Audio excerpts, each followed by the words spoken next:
how relationships with teenagers were and how to be the outcast teenager, and he understood that there were all these little levels of, of social, jockeying going on when you're a teenager. And I think the success of Nightmare 3, a lot of it has to do with just the teenager relationships were so great in that movie, and the way that at first they're so apart, they're all so different, they all don't relate at all to each other, and by the end they're this incredible team, and they're coming together. Oh, there he is, Rodney Eastman! Rodney's in the house. You spit on your grave. Really? Your Rodney was hanging out in Georgetown. Hi, Fells Point.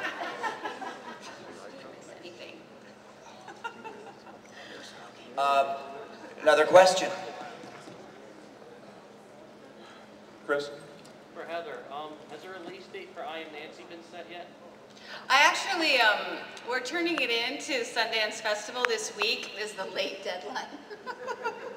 That's me. I just have to wait till the last minute. That's the 24th of September, so we're putting the final touches on it this week, and then I have to wait to see if we get into the festival before I can release it, because they have a, exclusivity kind of clause when you submit to them. So as soon as I find out, if we don't get in, then I'll release it right away in probably January, beginning of the new year. And if we get into the festival, then, or any festival, I'm gonna submit it to several, then it'll be watched first at those places and then released on DVD after. Now, is Never Sleep Again going to A&E? Oh, and then Never Sleep Again, which, yeah, it's going to be aired in segments at the end of October on Biography, the Bio channel at A&E channel. So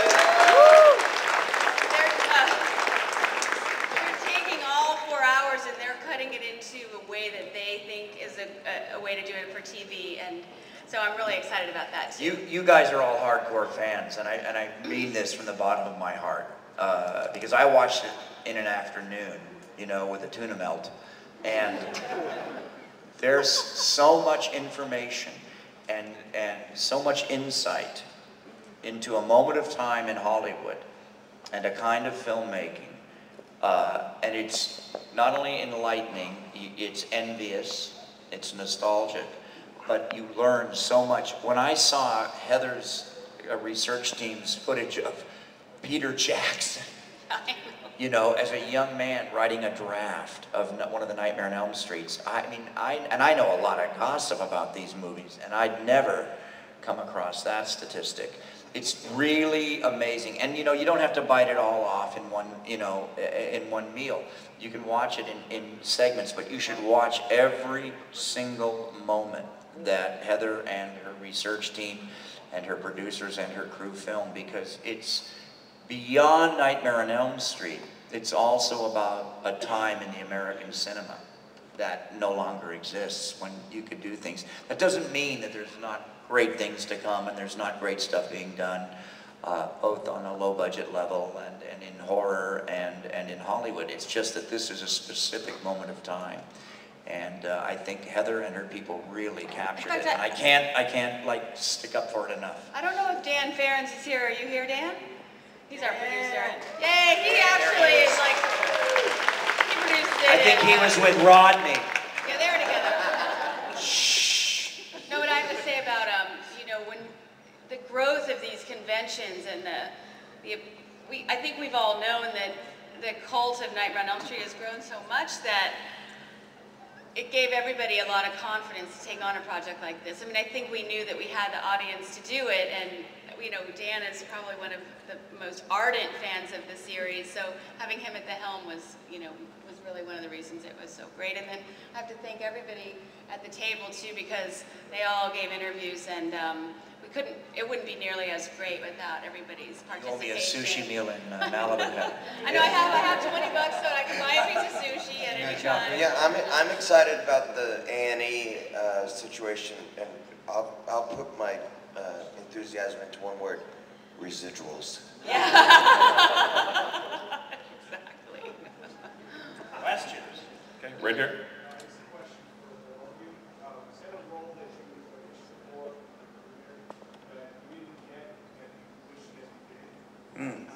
John, you go first. I don't know how many times I suppose that happened. Didn't you read Robert's book? I mean, every chapter. You Well, mean? I want to hear John, the ones that John didn't get, because he got so many. I know. No, I mean everybody. One particular one? Well, more than not getting a role, I had an experience where I was cut out of a role, very seriously. But that's another story. Yeah, I don't want to go into it. It didn't have to do with a horror film. It was a Western film that was directed by John Huston and with Burt Lancaster and so on. And they had differing ideas of the story. And I was put in the middle of the story by John Huston, developed more scenes for me, which irritated Lancaster more and more, so I got cut out of the film. Is this The Unforgiven? Yeah. Poor John. Brooke? I had a scene with riding down a hill, astride Audrey Hepburn riding down a hill, both of us meeting at the bottom of this hill, getting off, and dark, fire next to the both of us, in the middle of both of us.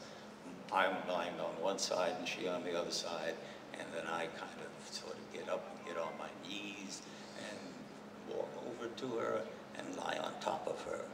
Cut! Oh, no. Cut meaning not that scene, meaning the whole picture that I was in this way. But there were a lot of interesting experiences, which She played Lancaster's sister, and he probably did. Is that why he objected? No. The story was Houston really felt that the story had a lot to do with racism in the Old West, where Indians particularly were hated, and I looked like an Indian in the story. Okay, and I dressed like an Indian because I felt that, well, you know, thumbing your nose at somebody, but I was really Irish, Portuguese, and Greek. But I dressed like an Indian, so, but he was made, Houston had made the story focus somewhat around me. Audrey Hepburn was not a white woman born of a mother, but of an Indian child, an infant, who was left when many of the soldiers and whatever killed all the Indians around.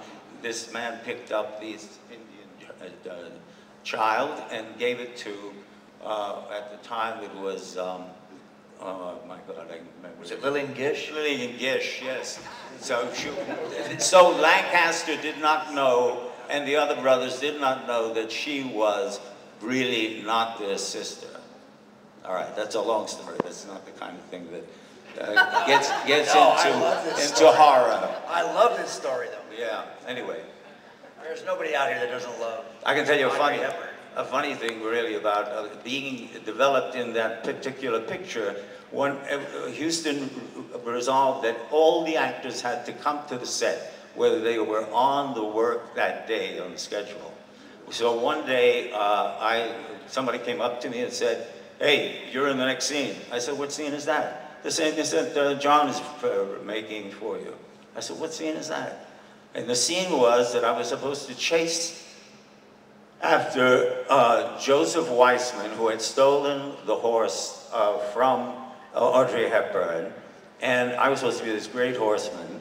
So I was mounting a horse without a saddle and given 2 horses with ropes in my left hand. Well, I thought, okay. So I went over to John Huston and I said, well, just how far out of camera range do you need me to ride this horse? He said, you see those rocks out there?